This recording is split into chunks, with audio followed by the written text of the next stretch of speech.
चलो देखो भाई, डिबेंचर में छोटे छोटे 4 टॉपिक हैं। उसमें जो सबसे पहला टॉपिक है और सबसे इम्पॉर्टेंट भी कहते हैं, इस बार CBSE में 6 नंबर का इसी में से था। टॉपिक का नाम है इशू ऑफ डिबेंचर।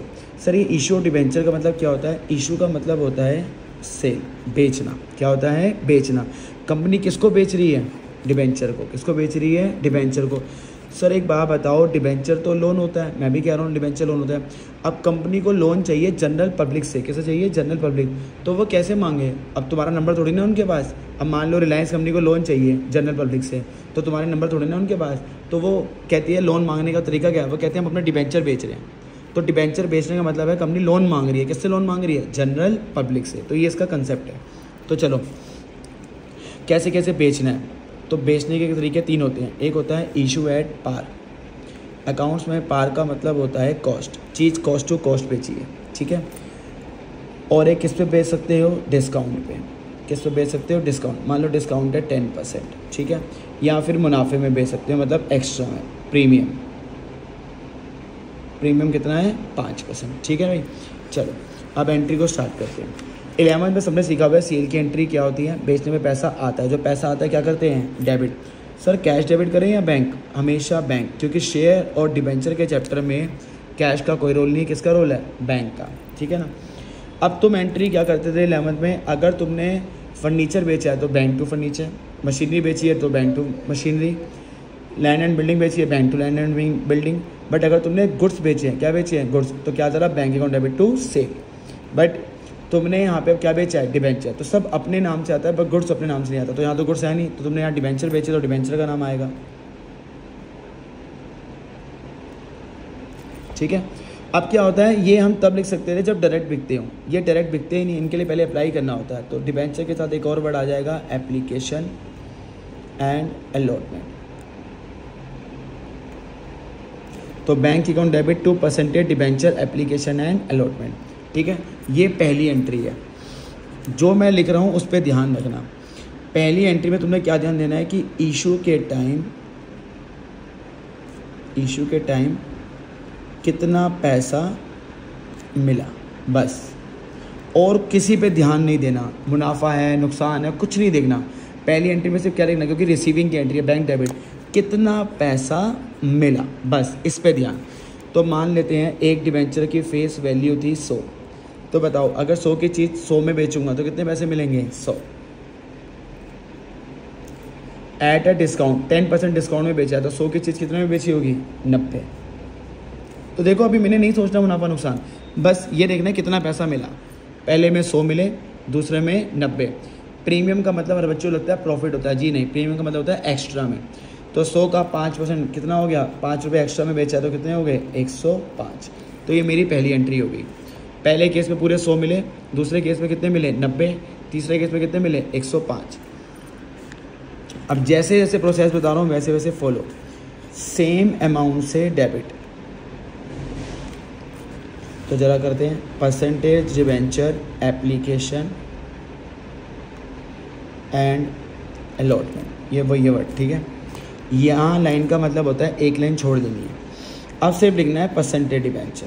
अब इसके आगे कोई एप्लीकेशन अलॉटमेंट नहीं लिखना, ठीक है ना।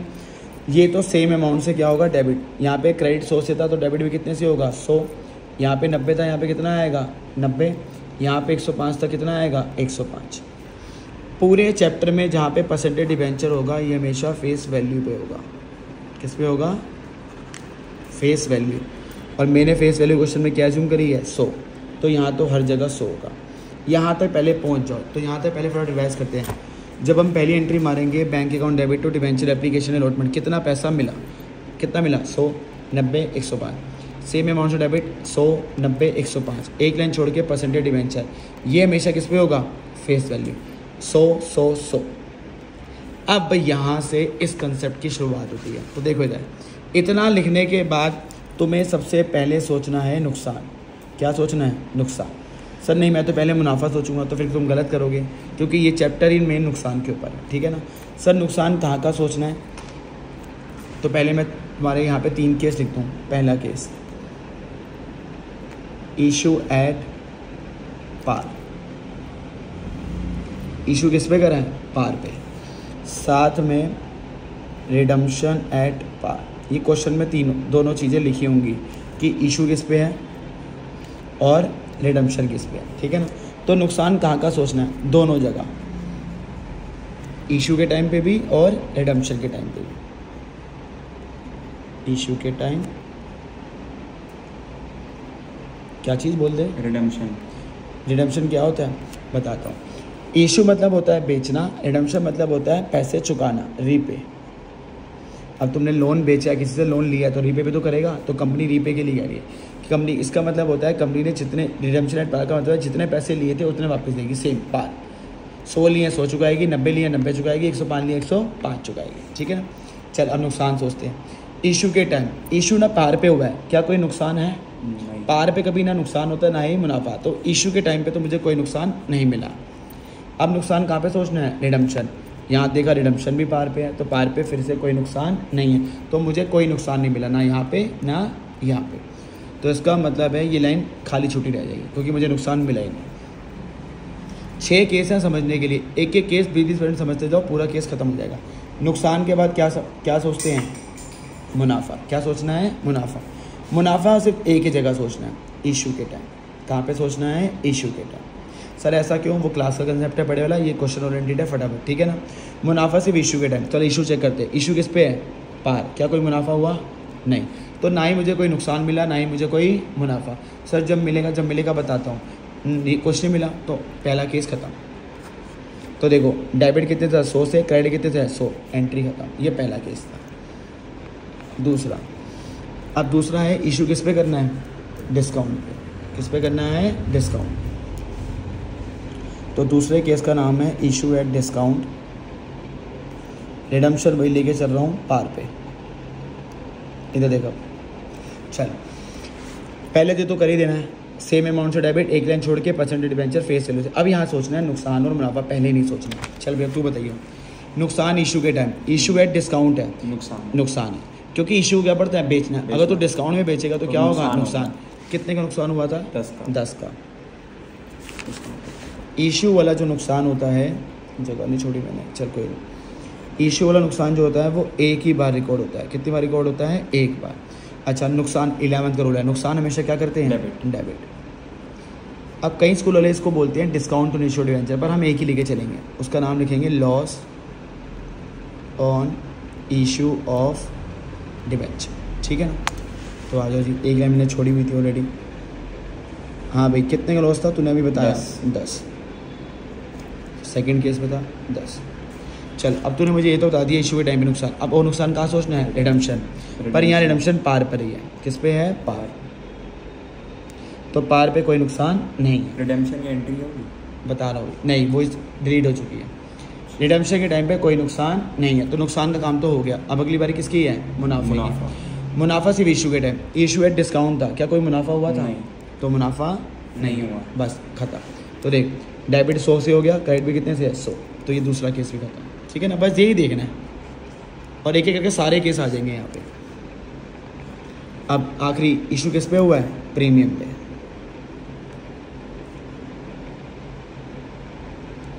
इशू एट प्रीमियम और रिडम्पशन किस पे रहेगा, अभी पार पर। चल भाई, पहले भाई सेम अमाउंट से डेबिट। ड्यू वाली एंट्री पे सोचते हैं या रिसीविंग? ये ड्यू रिसीविंग नहीं है, अच्छा, ये इशू की एंट्री है कि पहले तुझे पैसे किसके थ्रू मिले, एप्लीकेशन, फिर एप्लीकेशन ने पैसे दिए डिबेंचर को, तो ये बेचने से सेल की एंट्री है, ठीक है।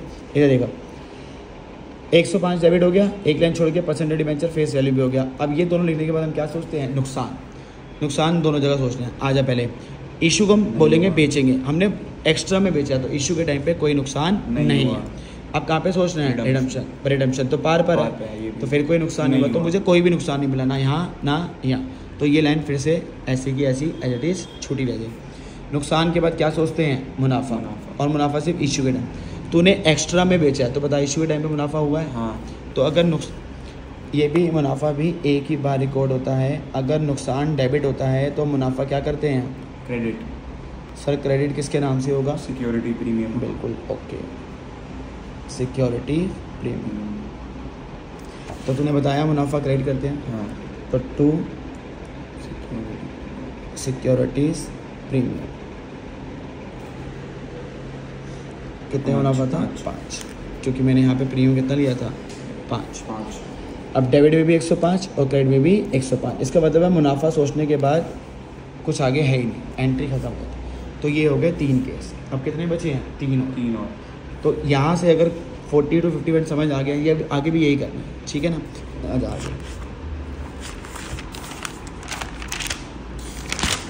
चल फटाफट आ जाते हैं।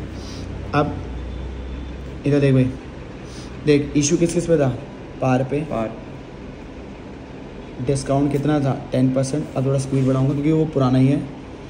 और ये प्रीमियम।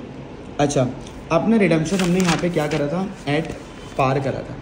अब मैं करूँगा रिडम्पशन एट प्रीमियम, ठीक है ना? तो यहाँ पे केस बना लेता हूँ, चौथा, पाँचवा, छठा।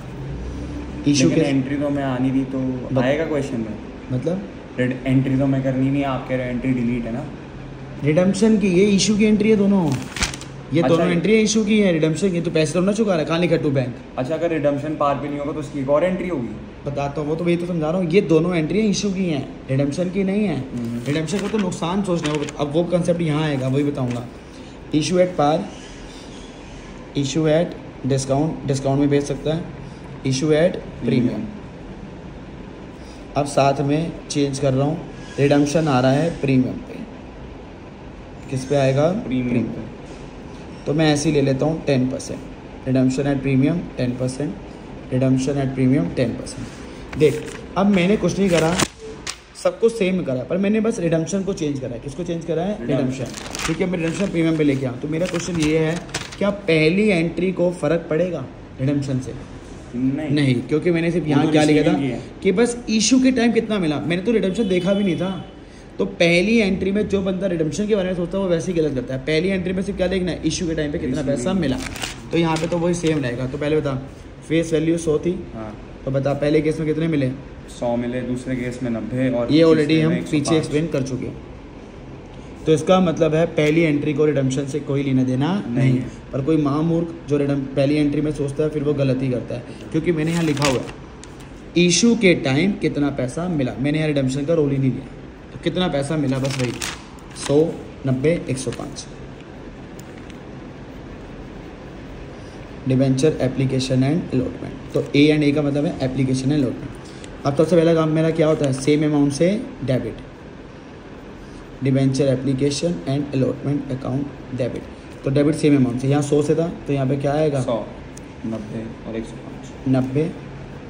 बता फिर क्या करता था? एक लाइन छोड़ता था। अभी मैं नुकसान मुनाफा सोचूंगा ही नहीं। 2% डिबेंचर, ये हमेशा फेस वैल्यू, हमेशा 100 और 100। अब बारी है मेरी ये चीज़ सोचने की, नुकसान और मुनाफा। बस पहले हम सोचेंगे नुकसान। नुकसान कहाँ सोचना है? इशू के टाइम पे भी और रिडम्पशन। ये है मेरा केस। इशू एट पार, पार पे है, क्या कोई नुकसान है? नहीं। तो इशू के टाइम तो कोई नुकसान नहीं है। अब दोनों जगह सोचना। तो ध्यान रखना, रिडम्पशन का मतलब होता है, अब तू समझेगा, रीपे। क्या होता है? रीपे मतलब पैसे चुकाना। और प्रीमियम का मतलब मैंने भी बताया था, प्रॉफिट नहीं, एक्स्ट्रा। अगर तुम एक्स्ट्रा रीपे करोगे तो बताओ नुकसान है मुनाफा? नुकसान। तो अब मैं तुम्हें अगर जल्दी करने का तरीका बताऊं तो रिडम्पशन जैसे ही पार से हट जाएगा, पार पे नहीं होगा, कंफर्म नुकसान होगा। सर अगर रिडम्पशन एंड डिस्काउंट आ गया, रिडम्पशन एंड डिस्काउंट पॉसिबल ही नहीं है। रिडम्पशन के 2 ही केस होते हैं, एक एट पार और एक at premium. Redemption and discount नहीं होता। MCQ में ये भी आता है कि बताओ रिडम्पशन कहाँ का, क्या क्या पॉसिबल है? रिडम्पशन एट पार पॉसिबल है, बिल्कुल पॉसिबल है। रिडम्पशन एट प्रीमियम पॉसिबल है, बिल्कुल पॉसिबल है। रिडम्पशन एट डिस्काउंट बिल्कुल पॉसिबल नहीं। कंपनी फेस वैल्यू से कम दे ही नहीं सकती। कंपनी है, तू दे सकता है? मैंने जैसे आज 1 लाख का उधार लिया, मैंने कहा 5 साल के बाद 90,000 दूंगा, दे देगा उधार? नहीं। तो रिडम्पशन डिस्काउंट पे कभी नहीं हो सकता। तो ये पॉसिबल नहीं है। बट इशू तीनों पे पॉसिबल है, पेपर में ही आता है। इशू पार पे भी हो सकता है, डिस्काउंट पे भी हो सकता है और प्रीमियम पे भी। पर रिडम्पशन सिर्फ पार और प्रीमियम। CA2 में 5 नंबर का क्वेश्चन था ये कि रिडम्पशन किसके पे होता है। ठीक है, तो फिर एक स्मार्ट वर्क करते हैं। रिडम्पशन जैसे ही पार से हटेगा तो क्या होगा? नुकसान। ये तो बस अभी की होते हैं, क्लास में सारे टीचर समझा देते हैं। तो ये मेरा काम है सिर्फ फटाफट जल्दी से कॉपी करने का। समझाने बैठूंगा तो पेपर में फिर रिवाइज कैसे करोगे? वीडियो लंबी हो जाएगी। चलो इधर अब नुकसान सोचना है। रिडम्पशन मैंने देखा पार से हट गया तो क्या हो गया? नुकसान। अब ये देख, ये है मेन। रिडम्पशन का लॉस एक बार रिकॉर्ड नहीं होता। कितनी बार रिकॉर्ड होता है? 2 बार। एक बार डेबिट और एक बार क्रेडिट। डेबिट किसके नाम से होता है? वही loss on issue of debenture. तो सर क्रेडिट किसके नाम से होगा? अब प्रीमियम किस पे दे रहे हो? रिडम्पशन पे। तो यहाँ सिक्योरिटी प्रीमियम नहीं होता, यहाँ होता है प्रीमियम ऑन रिडम्पशन। तो वो वाली एंट्री अब बच्चे बड़ी बार पूछते हैं, फटाफट सुनियो कि सर जब एक ही चीज़ डेबिट है एक ही चीज़ क्रेडिट है तो लिखने का फ़ायदा क्या हुआ? तो ये मैंने क्लास में बड़ी बार समझाया है कि देखो अगर तुम डेबिट और क्रेडिट नहीं करोगे तो बहुत बंदों को नुकसान हो जाएगा। वो क्यों होगा? पहले मैं तुम्हें रूल बता दूं कि दोनों क्यों होते हैं। देखो इधर ये वाला जो नुकसान है रिडम्पशन, ये 5 साल के बाद का। मैं यूँ लेके चल रहा हूँ कि मैंने किसी से लोन लिया कि मैंने उसे बोला 5 साल के बाद दूंगा, ठीक है। अगर मैं उसको रिडम्पशन के टाइम पे ज़्यादा पैसे दे रहा हूँ, जैसे मैंने यहाँ लिखा है रिडम्पशन एट प्रीमियम, एक्स्ट्रा पैसे दे रहा हूँ, नुकसान है। अगर तुम लोगों ने 11th क्लास पढ़ी है, 11th में एक रूल था प्रूडेंस, तो जो डेबिट हो रहा है वो हो रहा है एज पर प्रूडेंस। प्रूडेंस कहता था आने वाला नुकसान तुम क्या कर सकते हो? बुक। तो मैंने डेबिट कर दिया तो ये हो गया बुक, क्योंकि प्रूडेंस ने कहा था आने वाला नुकसान। तो सर क्रेडिट किसके नाम से कर रहे हो? अच्छा ये पैसे मैंने कब देने हैं? आज देने हैं 5 साल के बाद? 5 साल के बाद। फ्यूचर में पे करना तो क्या हो गई? लाइबिलिटी। तो अगर ये लाइबिलिटी बन गई तो लाइबिलिटी के नाम से क्या हो गई? क्रेडिट। तो ये एज अ लाइबिलिटी क्रेडिट हुआ है और ये एज पर प्रूडेंस डेबिट हुआ है। तो अब समझ आ गया? अगर ऐसा नुकसान है जो बाद में पे करना है तो वो नुकसान डेबिट भी होता है और क्रेडिट भी होता है। तो तुमने बताया ये क्या पढ़ा था कि नुकसान से डेबिट ही होता है, वो बोला नुकसान होता है जो इसी साल पे करना है। पर जो नुकसान ऐसा है जो 1 साल के बाद पे करना है तो वो डेबिट भी होगा क्रेडिट भी, क्योंकि प्रूडेंस कह रहा है आने वाला नुकसान बुक करो और अभी पे करना नहीं है, फ्यूचर में पे करना है, तो वो क्या बन गई? लायबिलिटी। तो ये दोनों होगा, ठीक है ना। चलो भाई अब रिडम्पशन पार से हट गया तो नुकसान होगा, कितनी बार होगा? 2 बार। मैंने वहाँ पीछे लिख दिया है। डेबिट किसके नाम? अभी केस में तुम ऐसे ही सीख जाओगे। केस में डेबिट किसके नाम से होगा? Loss on issue of debenture. 10% है, 100 का 10% कितना होता है? 10। इसको मैं सर्कल मार रहा हूँ ताकि तुम्हें याद रहे। रिडम्पशन लॉस को मैं सर्कल मार रहा हूँ। और क्रेडिट किसके नाम से होता है? क्योंकि डेबिट भी करना है और क्रेडिट भी। हाँ, सिक्योरिटी प्रीमियम मन लिख देना, ये रिडम्पशन वाला प्रीमियम 10 सर्कल, ठीक है भाई। मैंने नुकसान कर दिया क्योंकि इशू के टाइम मुझे मिला नहीं, रिडम्पशन के मैंने 2 बार रिकॉर्ड कर लिए। नुकसान के बाद क्या सोचते हैं? मुनाफा। मुनाफा सिर्फ कहाँ सोचना है? इशू के टाइम। चौथे केस में लिखा है इशू एट पार। पार पे कोई मुनाफा होता है? नहीं। केस खत्म। जैसे मुनाफा सोच लिया खत्म। तो देख ऊपर भी 110 नीचे भी 110, खत्म। 5वां केस सेम अमाउंट से डेबिट, एक लाइन छोड़ के डिबेंचर, मतलब फेस वैल्यू वाला डिबेंचर। अब क्या सोचना है? पहले नुकसान दोनों जगह। चल इशू एट डिस्काउंट, इशू को पढ़ेंगे बेचा, तूने डिस्काउंट में बेचा है तो नुकसान हुआ। इशू वाला नुकसान कितनी बार रिकॉर्ड होता है? एक बार। उसका नाम यही है लॉस ऑन इशू डिबेंचर। कहीं की वर्ड में डिस्काउंट लिखवा दिया 10। इसको सर्कल नहीं मार रहा ताकि तुम जब रिवाइज करो तुम्हें पता चल जाए सर्कल वाले रिडम्पशन लॉस है। तो देखो वो तुम्हें 2-2 बार चमके हुए दिखेंगे, ठीक है। इशू वाला नुकसान रिकॉर्ड कर लिया। अब मैंने कहाँ पे सोचना है? रिडम्पशन। यही है रिडम्पशन एट प्रीमियम। क्या रिडम्पशन पार से हट गया? तो जैसे ही पार से हटेगा नुकसान है। रिडम्पशन लॉस कितनी बार रिकॉर्ड होता है? 2 बार। एक तो इसी नाम से, तो मैंने यहाँ +10 भी कर दिया। पेपर में ऐसे नहीं करते, पेपर में पूरा 20 लिखोगे, ये सिर्फ समझाने की। और रिडम्पशन लॉस को मैंने सर्कल कर दिया। जिसको सर्कल करूँगा वो 2 बार आएगा, चमकते हुए जुगनू। तो देखो इशू वाला नुकसान सिर्फ 1 बार और रिडम्पशन लॉस 2 बार, उनको मैंने सर्कल दिया। नुकसान हो गया रिकॉर्ड। नुकसान के बाद किसको सोचते हैं? मुनाफा। सिर्फ इशू के टाइम। इशू है डिस्काउंट था, क्या कोई मुनाफा हुआ? नहीं। बस एंट्री खत्म। डेबिट में 110, क्रेडिट में भी 110, खत्म। बस यही सोचना था। Last case issue at premium और साथ में क्या है? Redemption at premium. पहले तो सेम अमाउंट से डेबिट, एक लाइन छोड़ के परसेंटेज डिबेंचर फेस वैल्यू। नुकसान दोनों जगह सोचेंगे। इशू एट प्रीमियम, तूने एक्स्ट्रा पैसे में बेचा है, कोई नुकसान? तो इशू के टाइम तो कोई नुकसान नहीं है। मुनाफा भी जब आएगा तब। नुकसान इशू के टाइम पे नहीं मिला। रिडम्पशन पार से हट गया तो क्या हो गया? नुकसान। रिडम्पशन लॉस कितनी बार रिकॉर्ड होता है? 2 बार। एक बार लॉस ऑन इशू डिबेंचर 10, जो रिडम्पशन होता है किस पे चमकाऊंगा? सर्कल में।